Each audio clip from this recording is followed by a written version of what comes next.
Until a girl is 14 years of age, she needs good health and good parents. From age 14 to 40, she needs good looks. From 40 to 60, she needs a good personality. After 60, I'm here to tell you what a girl needs is cash.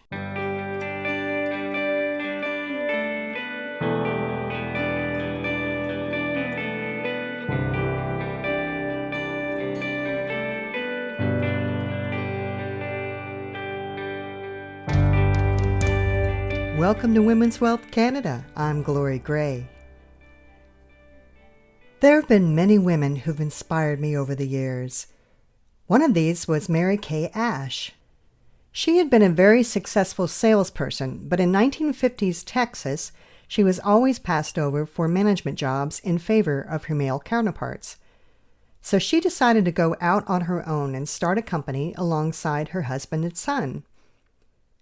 1 week before they were to open, her husband, who was also her chief financial officer, died of a massive heart attack at their breakfast table. Mary Kay faced a decision. She was 45 years old. She knew nothing about the financial aspects of running a business. Should she give up this dream of starting a company from scratch, or should she go ahead and take a chance, possibly ruining not only her own financial future, but her son's as well? She and her son took a chance, and the rest is history. They went on to build Mary Kay Cosmetics into the thriving, multi-billion-dollar company that is still owned by her family today. Mary Kay's mission then and now was enriching women's lives. She was always dispensing gems of wisdom and motivation to her sales force in that soft, East Texas drawl of hers. One of the ones I love the most is this. Until a girl is 14 years of age, she needs good health and good parents. From age 14 to 40, she needs good looks. From 40 to 60, she needs a good personality. After 60, I'm here to tell you what a girl needs is cash. So true. When you're working, you may be used to a paycheck being deposited automatically for you. But what happens when you retire and the paychecks stop? A girl needs cash, and that's the name of the new series we're starting today. We'll talk about all the different sources of cash income you can create for yourself to support your lifestyle after the paychecks of your full-time working years stop coming in.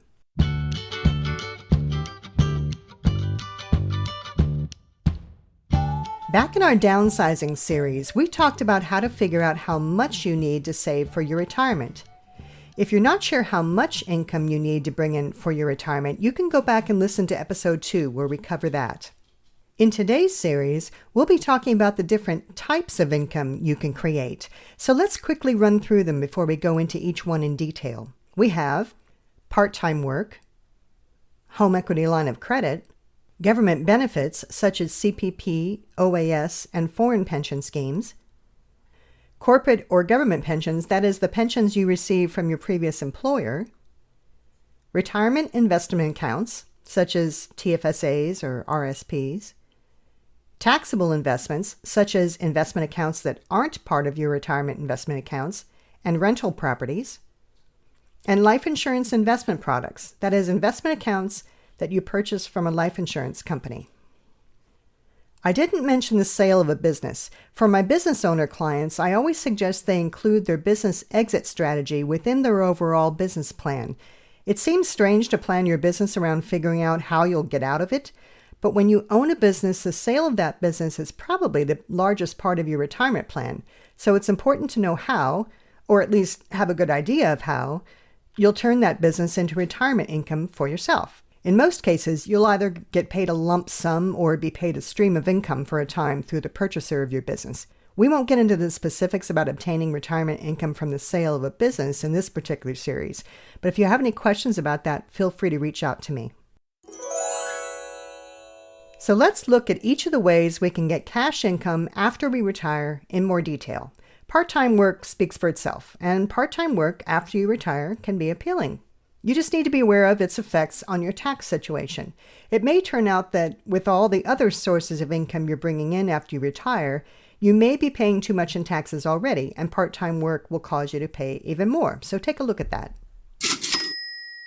A home equity line of credit can be a source of emergency income, especially if you don't owe that much on a mortgage on your home. It may be a good idea to put that line of credit in place before you retire so you can apply to the bank for it while you're still showing a larger income, even if you're not going to borrow any of it anytime soon. What about pensions you might get from your previous employer, either a company you worked for, or maybe you were a government employee or a teacher? If you're going to get an income from that kind of pension, consider yourself lucky. Very few people do these days, and it can really give you a nice stream of income to start with. And you won't have to find as many other sources of income as someone who doesn't have that pension. If you do have this kind of pension, the best source of information about it is the employer or the union that manages it. They'll provide you with an annual statement that will give you estimates of how much income you can expect in the future, and you can use this statement to figure out when you might like to retire. Your financial advisor can help you interpret the statement for you. And most of these pension plans also have websites that explain your benefits and what to expect. I'll leave a resource on the episode notes that can help you understand what your pension statement says. After you retire and you start receiving this income from your former employer or union, remember it will be taxable. But if you have a spouse, you'll be able to split this type of income between you and your spouse, sort of spread it around so that together you'll end up paying a lower tax bill overall. A side note, if you have a pension from the UK... Well, I really don't think that's any of your business. Sorry to disturb, but you should hear this. There was a time when pensioners were not allowed to transfer their UK pension to their new home in Canada without paying exorbitant taxes. That has changed in recent years, so just know that it is possible to transfer a UK pension to your Canadian investment accounts. There are hoops to go through, of course, so feel free to contact me or your financial advisor if you have questions. Now let's take a look at government benefits. The biggest one for Canadians is CPP, which stands for the Canada Pension Plan. Many of us look at the CPP benefits we will receive in the future as our main source of retirement income. It's important to know that CPP was never intended to be a large part of your retirement income. It was started in Canada in 1965 because so many seniors were living in poverty. When it was created, it was only meant to cover a quarter of your income needs in retirement. Now, people are relying on it more. Why? Much of that has to do with the fact that back in 1965, when CPP was formed, there were more employers providing employer pensions than there are today. So recently, the federal government made some changes that they hope will have CPP benefits provide at least a third of our income needs in retirement. But where does the money come from that funds your CPP? It comes from you and your employer. Whenever you're paid a paycheck, part of the money you earn is paid to CPP, and your employer also pays into CPP at the same time. When you retire, you get a set income stream. CPP is basically a forced savings plan. To give you an idea of how much income you'll receive in retirement from CPP, it will depend on how much you paid in, just as I described. So if you earned more, that means you paid in more, and you'll get more than someone who earned less, so they paid in less, and they'll get less. If there were a lot of years you didn't work at all, that will also affect the amount of income you'll receive down the line.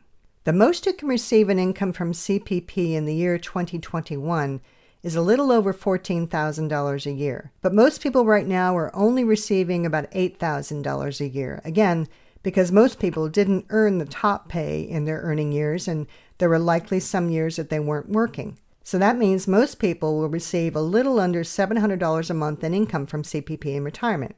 As you can see, it's not that much, yet a lot of people rely on it solely, and they can be put in quite a bind. We mentioned that employer pension income you receive is taxable. Is CPP income taxable? Yes, you'll receive a T4A from the government every year when you start receiving CPP income. You can split the income you receive from CPP with your spouse to reduce the taxes you pay, but not in the same way that you split the employer's pension we talked about earlier. It's a different mechanism. How can you find out how much you're going to receive in CPP income after you retire? Service Canada will give you an estimate if you create a My Service Canada account online. Now, one of the questions I get in my practice often is, when should I take my CPP? You don't have to start taking CPP income beginning at age 65. You can wait till as long as age 70, or you can take it as early as age 60. When I sit down with a client, I run several cash projection models to determine the ideal time for them to start taking CPP. Now, why wouldn't someone just take it as soon as they can? If you can wait to receive CPP, there is a benefit to waiting. Now, stay with me now. The base point we're going to start from for how much our monthly payments will be assumes that we will be age 65, right? That's our base point. Now, if we decide to flip the switch and start taking our CPP payments earlier than that, the amount of our monthly payments forever will be reduced by 0.5% every month we start earlier. Okay, so if you say, hey, Canada CPP team, start sending me my CPP payments when I turn 64 years and 11 months old. If you do that, your ongoing payments forever will be about 0.5% less than they would have been had you waited one more month to turn on the switch. You're locking those payments in when you turn on the switch. Now, by the way, the government actually increases your monthly payments every year to adjust for inflation, but I want you to understand the concept. So if you can, your payments will be bigger if you can wait until age 65. Now, here's something else to think about. If you decide not to take CPP at age 65 and instead turn on the switch and start receiving payments when you're older, your payments will be 0.7% larger every month you wait than they would be if you turn on the switch at age 65. So again, if you say, hey, CPP team, start sending me my CPP payments when I turn 65 years and 1 month old, your payments will forever be 0.7% larger in that case than they would have been if you started them when you turned exactly 65 years old. So if you do the math, this all means that if you wait to receive your CPP payments until you're 70 years old, your monthly payments will be 42% higher than they would be if you flipped the switch at age 65. So if you wait until you're age 70 to start taking CPP payments, effectively you're earning an annual 8.4% return, guaranteed. And where else can you get that? Even if I'm managing your investments for you, I can't offer that kind of return guaranteed. If I do a projection and it turns out my client is better off waiting to take CPP income, and instead they're better off drawing down on the investments they hold with me to provide an income for themselves, then that's what they should do. And if your financial advisor isn't looking out for your best interests like that, then get another financial advisor. So you may ask, hey, sounds great, Glory. Why doesn't everyone just wait until they're age 70? Well, each situation is unique to that person. It may be that you don't have many other sources of income for your retirement, and in that case, by all means, take CPP as soon as you can so you can live your life. Some people should take CPP payments early not because they need the income, but because they're already paying too much in taxes in retirement. Their income is already more than they need, and in that case, they should take CPP as early as possible and simply invest it or use it strategically for some estate tax planning. So to find out when is the optimal time for you to turn on the switch and start receiving your CPP payments, work with a financial advisor like myself who can input those cash projections for you. If you want to have some fun playing around with the tool by yourself that can help get you an idea of the optimal time for you to start your CPP payments, go to my blog on the website and under Tools, you'll find the CPP Early or Later calculator. I'll leave a link to it in the episode notes. So, CPP is a major source of income for you in retirement. If you worked for a time in the U.S., you may qualify for U.S. Social Security, which is the equivalent of Canada's CPP. If you think you might qualify, it can be difficult to find out that information online from outside the U.S., but you can call the nearest U.S. Social Security office to find out what you're entitled to. The beauty of receiving U.S. Social Security while living in Canada is that you'll be paid in U.S. dollars, which usually amounts to a 20 to 30% premium, so bonus. Now, CPP is not truly a government benefit because the government didn't put any money into it, you and your employer did. But in Canada, we do have a true government pension benefit, and that is the Old Age Security Pension, or OAS. Now, it's been around since 1927. The money that funds it to create your income comes from the federal income taxes that we all pay. So it's a true government pension. When you start receiving OAS income payments, it will be taxable income to you. So you'll receive a T4A from the government to use to file your taxes with. At the moment, you can expect a payment of around $600 per month, and that is adjusted quarterly for inflation. There's no mechanism to split OAS income with your spouse, by the way, to save taxes. It is what it is. When can you start receiving your OAS monthly payments? We talked about how you can start receiving a CPP before age 65. That's not possible with old age security. You can't receive it before age 65. But remember how we talked about how your monthly CPP income payments can go up if you wait until after age 65 to start receiving them? You can do the same thing with OAS. You can wait, and for every month you wait before you hit that switch, you'll receive 0.6% higher payment monthly than if you started taking them at age 65. Be aware that OAS starts automatically at age 65, so if I were you, I would start a conversation with Service Canada when you turn 64 if your intention is to delay receiving your payments. You don't want them automatically to lock it in at age 65. Another tip I want to mention is that every year, the government looks at how much income you earned the previous year, and they use that to possibly adjust the OAS payments you receive. CPP payments, they stay pretty much the same, but OAS payments are based on your income. So for example, if you sold investment real estate one year, that may give you a one-time bump to your income for that year.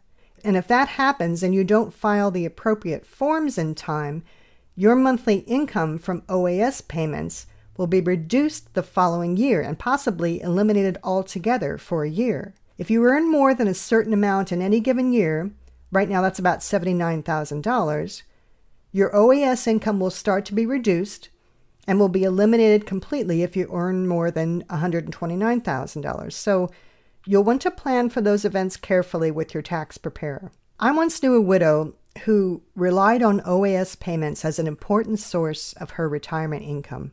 She had a mortgage on her home, and she wanted to pay the mortgage off, so she cashed in her late husband's entire retirement account and used it to pay off the mortgage. She thought she was doing the responsible thing. That income was completely taxable, and the following July, she received a notice that her OAS payments, her main source of income, would be zero for the following year. So not only did she no longer have a source of income from her husband's retirement fund, she had no income from OAS either, and was quite destitute. Luckily, a friend was a former tax advisor and helped her prepare the proper forms to amend her return and start the OAS income again. So if you earn more than about $79,000 from other sources in retirement, expect a reduced OAS monthly income for that year. However, if you earn less than about $19,000 per year, you may also qualify to receive an additional government pension called the Guaranteed Income Supplement, or GIS. The good thing is there's nothing you need to do to receive this. It's automatically calculated for you every year based on your previous year's tax return.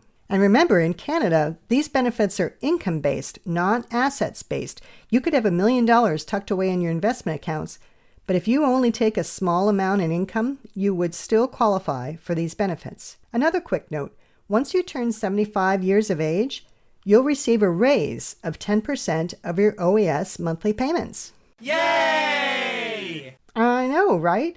So remember what I said about staying healthy and fit? There you go. This will give you an incentive.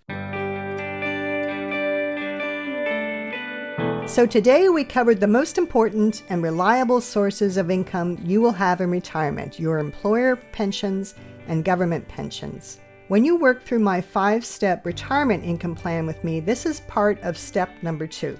And we've got lots more income sources for you to take advantage of in retirement. So join me next time as we continue this little journey. And why do we want to continue? Because a girl needs cash! For more tips, go to our website, womenswealth.ca. That's womenswealth.ca. Links to that site and other resources in this episode are in the show notes. If you have a question you'd like answered in a future episode, or you'd like to get a hold of me, Glory, to schedule a free financial consultation, send us an email at hello@womenswealth.ca. Thank you for the gift of your time today. If this podcast helped you, please subscribe in Apple Podcasts, Spotify, or wherever you get your podcasts. and tell others about us so we can help them too. Until next time, this is Glory Gray, your personal trainer for financial fitness, telling you to take charge of your finances, plan for the future, but most of all, enjoy today. And bye for now. This podcast is for informational purposes only and should not be construed as investment, tax, or legal advice. It is not an offer to sell or buy, or an endorsement, recommendation, or sponsorship of any entity or security cited. Mutual funds offered through Portfolio Strategies Corporation. Other products and services provided through Glory Gray Wealth Solutions.